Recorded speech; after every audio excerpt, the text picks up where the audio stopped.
Hi friends, welcome to FRSS family.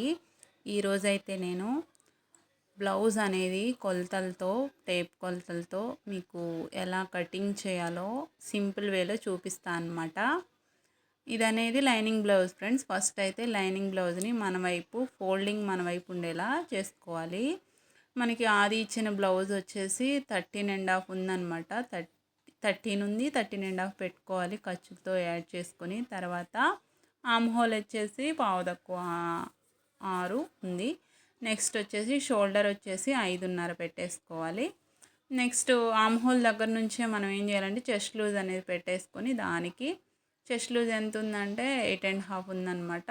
పెట్టేసుకొని మొత్తం మనం డ్రాయింగ్ అనేది లైన్స్ అనేది జాయిన్ చేసుకోవాలన్నమాట. జాయిన్ చేసుకున్నాక ఖర్చు అయితే కొంచెం ఎక్కువే ఉంచమని చెప్పారు, అందుకనే నేను ఇంత తీసుకున్నాను అనమాట. మన కస్టమర్స్ ఇచ్చిన వాళ్ళు ఉంటారుగా. ఇది హామ్ హోల్ దగ్గర ఏం చేయాలంటే ఎవరికైనా పెద్దవాళ్ళకి ఖచ్చితంగా 1.5 పెట్టుకోవాలి. కొంచెం సన్నగా ఉండే వాళ్ళకైతే 1 అని అలా పెట్టుకోవచ్చు. ఇది ఆమ్ హోల్ స్కేల్ ఫ్రెండ్స్. ఇదైతే ఈజీగా ఉంటుంది బిగినర్స్కి అయితే. స్టోర్స్లో దొరుకుతుంది, మీరు తెచ్చుకోండి. ఆ రెండింటిని జాయిన్ చేయాలన్నమాట. నెక్స్ట్ ఏంటంటే ఆమ్ హోల్ మొత్తం వచ్చేసి ఆది బ్లౌజ్కి ఎంత ఉందంటే 8 ఉందన్నమాట. సో దాన్ని నేను టెస్ట్ చేశాను వచ్చిందా రాలేదా అని. ఇక్కడ నడుము వచ్చేసి 5.5 ఉంది. పైన షోల్డర్ వచ్చేసి పావు తక్కువ 3 ఉంది ఫ్రెండ్స్. మీకు సరిగా కనిపించలేదు, అందుకే నేను వివరించి చెప్తున్నాను అనమాట. అట్లా పెట్టేసుకొని వాళ్ళు ఏమన్నారంటే బాగా వీపు వెడల్పుగా అయిపోతుందండి, కొంచెం నాకు దగ్గరగా ఉండాలనేసరికి నేను అట్లా క్రాస్ తీసాను అనమాట. క్రాస్ తీసేసి దాన్ని కూడా రౌండ్ చేశాను.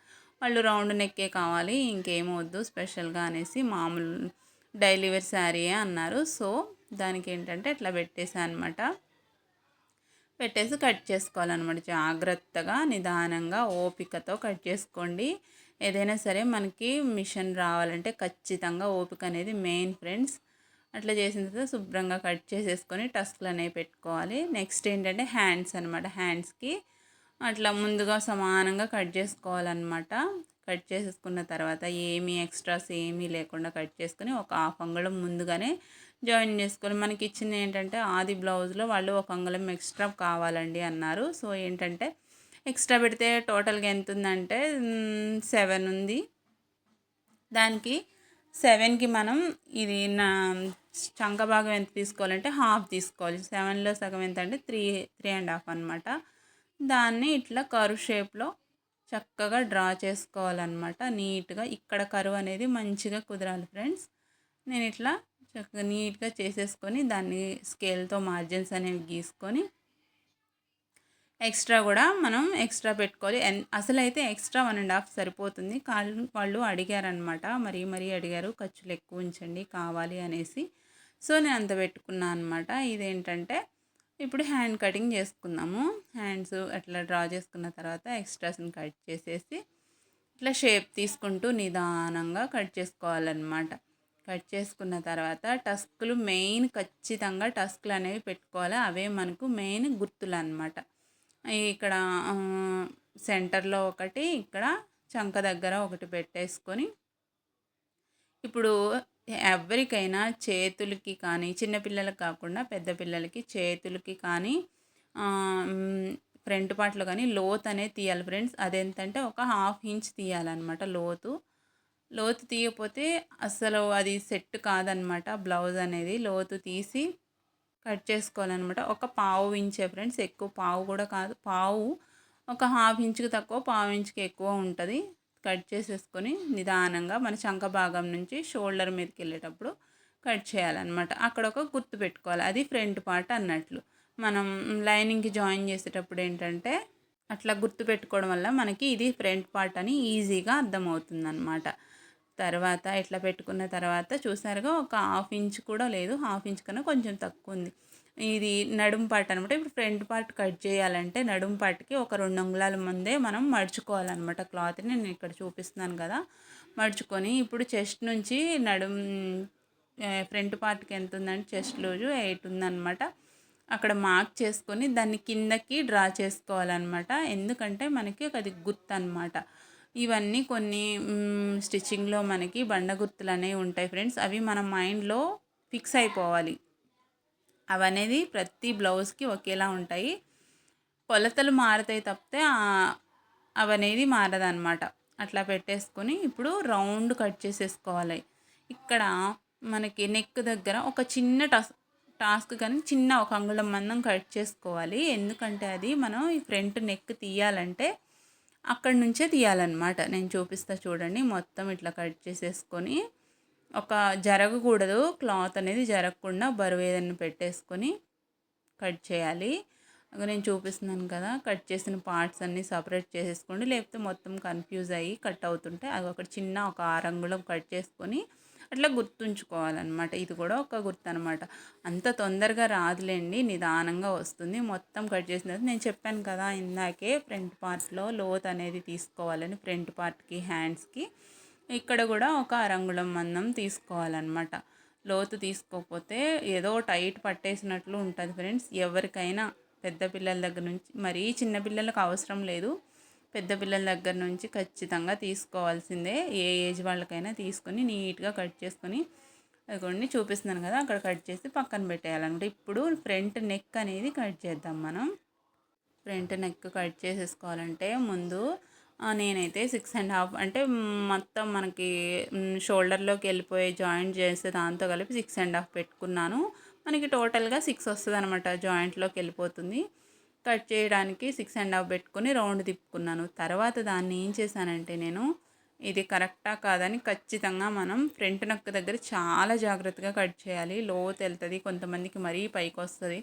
వాళ్ళు ఇచ్చిన బ్లౌజ్ లాగే ఉండాలి ఫ్రెండ్స్. మనం కట్ చేసేటప్పుడు అట్లా రౌండ్ తిప్పుకోవాలి. స్కేల్ ఉంది కదా, నేను అందుకే మీకు ఆర్మ్ స్కేల్ని చూపించాను. ఆ స్కేల్ అయితే ఎలాంటి మిస్టేక్ లేకుండా షేప్ అనేది కరెక్ట్గా వస్తుంది అనమాట. చూసారు కదా, 6.5 ఉందన్నమాట. దాన్ని ఇట్లా రౌండ్గా మనం గీసుకోవాలి. నేనైతే ఒక్కోసారి చేత్తోనే గీసేస్తాను, మీకు చూపించాలనేసి ఇట్లా ఆర్మ్ స్కేల్ ఉందన్నమాట, దాన్ని బట్టి చూపించాను. ఇప్పుడు నేను దాంతో కొలుస్తున్నాను చూడండి, కరెక్ట్గా వచ్చిందా లేదా నెక్ అనేది. నాకైతే కరెక్ట్గా సెట్ అయింది. నేను చూపిస్తాను చూడండి. ఒకసారి చూసుకుంటే తప్పేం లేదు. మనం కట్ చేసిన తర్వాత రాదు కదా, మళ్ళీ పీస్ అనేది జాయింట్ వేస్తే బాగోదు. అందుకని ముందుగానే చూసుకోవాలన్నమాట. చూసుకున్న తర్వాత ఇట్లా కరెక్ట్గా వచ్చిందా లేదా నెక్ అనేది జాయింట్ ఇక్కడ షోల్డర్ దగ్గర నుంచి చూడాలి మనం. చూసిన తర్వాత ఇక కటింగ్ అనేది స్టార్ట్ చేసుకోవడమే. నీట్గా కట్ చేసుకోవాలి. మనం తిరగాలి తప్ప, మన చేయి తిరగాలి తప్ప బ్లౌజ్ని మన వైపు తిప్పుకోవద్దు. మెయిన్ స్టిచ్చింగ్లో అదే అనమాట. కానీ నాకు అలవాటు కాబట్టి నేను చేసేస్తున్నాను. బిగినర్స్ అయితే ఖచ్చితంగా మీరు తిరగండి, కానీ బ్లౌజ్ని అయితే మీ ఇష్టం వచ్చినట్టు తిప్పేస్తే ముక్కలు అనేవి చెరిగిపోయి క్లాత్ పాడైపోయి బ్లౌజ్ పాడవుతుంది. ఇప్పుడు ఏం చేయాలంటే ఇవి షేప్స్ ఇవి పెట్టుకోవాలన్నమాట. ఏంటంటే నార్మల్ మీడియంగా ఉండే వాళ్ళకి 3 అనమాట, హెవీగా ఉండే వాళ్ళకి 3.5, మరీ సన్నగా ఉండే వాళ్ళకి 2.5, పావు తక్కువ 3 అట్లా పెట్టుకోవాలి. అట్లా పెట్టుకున్న తర్వాత పైకి ఏమో 2.5 పెట్టుకున్నాను. అట్లా వాటిని దాని పక్క నుంచి 1 ఇంచు గ్యాప్తో మనం పెట్టేసుకోవాలన్నమాట. ఇట్లా పెట్టుకొని వాటికి టస్క్లు అనేవి పెట్టుకోవాలన్నమాట. పెట్టుకుంటే మనకి కుట్టేటప్పుడు ఎలాంటి కన్ఫ్యూజన్ లేకుండా ఆ టస్క్ ప్రకారం రెండు ఒకేలా వస్తాయి. లేదంటే ఒకవైపు ఒకలాగా ఒకవైపు ఒకలాగా ఉండి అసలు బాగోదు. ఈసారి ఎవ్వరు ఇవ్వరు, మీరు మంచిగా కుట్టకపోతే. మన జాకెట్లు మనం కుట్టుకున్నా మనకి వేసుకునేలా ఉండాలి కదా, అందుకని అనమాట. తర్వాత ఉక్సుల దగ్గర మన ఫ్రంట్ నెక్ దగ్గర నుంచి ఉక్సుల దగ్గరికి ఎంత ఉందో చూసుకొని షేప్ పట్టీలు తీసేస్తాం కదా, షేప్ పట్టీలు తర్వాత జాయిన్ చేస్తాం కదా, అక్కడికి మనం పెట్టుకోవాలన్నమాట. కుర్త్ అనేది పెట్టుకున్న తర్వాత అక్కడి నుంచి మనం ఆ పీస్ అనేది సపరేట్ చేసేయాలన్నమాట. నేనైతే బార్డర్ లైన్ గీసుకొని సపరేట్ చేస్తున్నాను. అప్పుడే మనకి ఎలాంటి మిస్టేక్ లేకుండా నీట్గా వస్తుంది బ్లౌజ్ పీస్ అనేది. ఇట్లా మనం కొంతమంది అయితే ఏం కొలత లేకుండా తీసేస్తారు. అది ఎక్స్పీరియన్స్డ్ పర్సన్స్ అయితే వాళ్ళకి అర్థమైపోతుంది, ఈ బ్లౌజ్కి ఇంత పెట్టుకోవాలి, ఈ బ్లౌజ్కి ఇంత పెట్టుకోవాలి. వాళ్ళు చూసైనా కుట్టగలిగి కట్ చేసే సామర్థ్యం వాళ్ళకు ఉంటుంది. కానీ మనం బిగినర్స్ కదా, స్లోగా ఏం పర్వాలేదు, కంగారు లేకుండా నిదానంగా చేసుకోవచ్చు అనమాట. ఇట్లా టస్కులు ఖచ్చితంగా పెట్టుకోండి ఫ్రెండ్స్. ఇంకొకటి ఏంటంటే ఇక ఉక్స్ పట్టి దగ్గర ఒకటి, నెక్ దగ్గర ఒకటి, షోల్డర్ దగ్గర ఒకటి వస్తుంది చంక భాగంలో. అవి ఏంటంటే మధ్యలోకి ఒకటిదానికి ఒకటికి ఆపోజిట్గా ఉండాలి 3. అప్పుడే మనకి పఫ్ అనేది కరెక్ట్గా నిలబడుతుంది, లేదంటే అసలు బాగోదు. చూడండి అట్లా 3 అట్లా ఒకదానికొకటి ఆపోజిట్గా ఉండాలన్నమాట. ఇంకా వీటికి కూడా టస్కులు పెట్టేసుకొని బ్లౌజ్ పీస్ అనేది కట్ చేసుకోవాలన్నమాట. టస్కులు పెట్టుకుంటే అన్నీ ఒకేలాగా వస్తాయి మనకి. అవి గుర్తులన్నమాట. ఇక్కడ ఇక్కడ ఈ పార్ట్ ఉంటుంది, ఇక్కడ ఇది కుట్టాలనేది గుర్తుంటుంది అనమాట. నెక్స్ట్ అనేది ఇగో ఇది బ్యాక్ అనమాట. మళ్ళీ ఎక్స్ప్లెయిన్ చేస్తున్నాను. బ్యాక్ పార్ట్ కట్ చేస్తాం కదా ఇందాక, బ్యాక్. దాని తర్వాత ఫ్రంట్ పార్ట్, ఇంకో తర్వాత హ్యాండ్స్ అనమాట. ఈ 3 మెయిన్ పార్ట్స్ ఫ్రెండ్స్. ఖచ్చితంగా ఈ మెయిన్ పార్ట్స్ నీట్గా కట్ చేసుకోవాలి. వీటికి అస్సలు అతుకు పడకూడదు. ఒకవేళ హ్యాండ్స్కి పడినా చంక భాగంలోనే పడాలి, మిగిలిన ఎక్కడ సెంటర్ జాయింట్ మిడిల్ జాయింట్ అస్సలు పడకూడదు. ఇప్పుడు నేను కట్ చేసే పార్ట్ ఏంటంటే నడుం బెల్ట్ అనమాట. మనం చేతి పని చేసుకుంటాం కదా, నడుం బెల్ట్ అనమాట. ఆ నడుం ఎంత ఉందో చూసుకొని, నేను ఎందుకు చివరి తీసుకుంటున్నా అంటే మనం మడతేసైనా కుట్టుకోవచ్చు, కానీ అక్కడ మనకి క్లాత్ అనేది మడతేసే అవసరం ఉండదన్నమాట. అక్కడ అంచు క్లాత్ తెలుసు కదా మీకు, మందంగా వస్తుంది. అంచు క్లాత్ మనం సపరేట్ కుట్టుకునే పని ఉండదని నేను ఇక్కడ తీసేస్తాను అనమాట. మీ ఇష్టం, స్ట్రైట్గా ఉన్న పీస్ ఏదైనా మడతేసి కుట్టుకోవచ్చు, కానీ ఇదైతే నీట్గా ఉంటుంది. మన వర్క్ అనేది నీట్గా ఉండాలి, మనం చేసే వర్క్ అనమాట. అది అయిపోయిన తర్వాత నెక్స్ట్ ఏంటంటే షేప్ బెల్ట్ అనమాట. షేప్ బెల్ట్కి ఒక పావు ఇంచు ఒక లైన్ గీసేసుకొని, అది ఎంత ఉందంటే 9.5 ఉందంటే, నేను ఖర్చు కూడా తీసుకున్నాను కాబట్టి మొత్తం కలిపి చెప్తున్నాను. 9.5 ఉంది. పైకేమో ఒక పక్క 3.5, ఒక పక్క 3 పెట్టుకొని షేప్ బెల్ట్ని కట్ చేసుకోవాలన్నమాట. షేప్ తీసేసుకొని చెప్పాను కదా, ఒక పక్క 3.5, ఒక పక్క 3 అనమాట. అది అట్లా కట్ చేసుకుంటే మనకి షేప్ బెల్ట్ అనేది రెడీ అవుతుంది. వీటన్నిటిని యాడ్ చేసుకొని మనం మెయిన్ బ్లౌజ్ పీస్ని మనం కట్ చేసుకోవాలన్నమాట. వీటన్నిటిని ఒకదానికి పరుచుకోవాలి, మంచిగా నీట్గా పరుచుకొని చక్కగా. చూసారుగా షేప్ బెల్ట్ కూడా తయారైపోయింది. ఇక మనకి వీటిని ఏం చేయాలంటే మనం బ్లౌజ్ మీద చక్కగా ముక్కలు ఏం అడ్డం లేకుండా ఒకదాని మీద ఒకటి, అసలు ఈ మెయిన్ పార్ట్స్ అన్నీ మనకు కట్ అవ్వాలన్నమాట. తర్వాత ఈ మిగిలిన పీస్లో మనం నెక్ పీస్ అనేది కట్ చేసుకోవాలి. మెడపట్టి కట్ చేసుకుంటే అది తర్వాత అయినా చేసుకోవచ్చు. చూసారుగా నేను ఎట్లా నీట్గా మనకు కావాల్సిన బ్లౌజ్ మీద ఎట్లా సెట్ చేసేసుకున్నానో అన్నీ. ఈ hands, back part, front part, shape బెల్ట్లు ఇది నిదానంగా ఖచ్చితంగా ఒక 1/2 ఇంచ్ అయినా పెట్టుకోండి ఫ్రెండ్స్. బిగినర్స్ అయితే హాఫ్ కన్నా ఒక అంగుళం తక్కువ, అంగుళానికి తక్కువ అయితే కట్ చేసుకోండి. ఎందుకంటే బిగినర్స్ కొంచెం మిస్టేక్స్ అవుతూ ఉంటాయి. సో అందువల్ల ఇట్లా కట్ చేసుకోండి. నేను కూడా 1/2 ఇంచ్ అయితే ఖచ్చితంగా ఉంచుకుంటాను, ఎందుకంటే కొద్దిగా అటు ఇటు అయినా మనం జరుపుకోవచ్చు, నీట్గా ఉంటుంది, ఏం పాడవదు. ఎక్స్ట్రా క్లాత్ ఉంటే మనకేం నష్టం లేదు కదా. ఇట్లా మొత్తం పీసులు మొత్తం కట్ చేసేసుకొని దేనికి దానికి సపరేట్ చేసుకోవాలన్నమాట. అట్లా కట్ చేసుకొని లోడింగ్ అనేది చేసుకోవాలి. నేను ఇది అయిపోయిన తర్వాత ఖచ్చితంగా నేను ఈ కుట్టడం అనేది, ఇది ఓన్లీ స్టిచ్చింగ్ వీడియోనే ఫ్రెండ్స్. ఖచ్చితంగా కుట్టడం కూడా మీకు చూపిస్తాను అనమాట. ఏ పార్ట్ ఎలా కుట్టాలి, అక్కడక్కడ ఉండే టిప్స్ కూడా మీతో షేర్ చేసుకుంటాను అనమాట. ఇంకా మీరు కూడా సింపుల్ వేలో నేర్చుకోండి ఫ్రెండ్స్. చాలా ఈజీ. అర్థం చేసుకుంటే రిఫరెన్స్ వీడియోస్ కూడా చూడండి, ఇంకా ఈజీగా అర్థమవుతుంది. నేనైతే ఈజీగానే చెప్పాను నా వేలో. సో నా వీడియో నచ్చిందా ఫ్రెండ్స్? నా వీడియో నచ్చితే లైక్ చేయండి, షేర్ చేయండి, సబ్స్క్రైబ్ కూడా చేసుకోండి.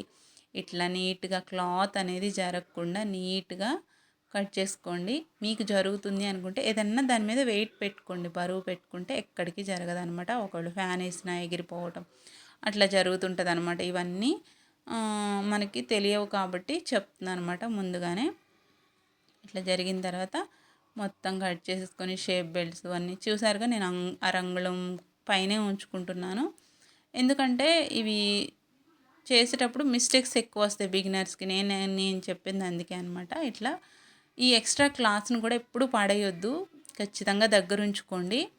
జాకెట్ మొత్తం పూర్తయి వాళ్ళకి సరిపోయింది అనుకున్నప్పుడే ఆ వేస్ట్ క్లాత్లను పడేయండి. ఓకేనా? బాయ్.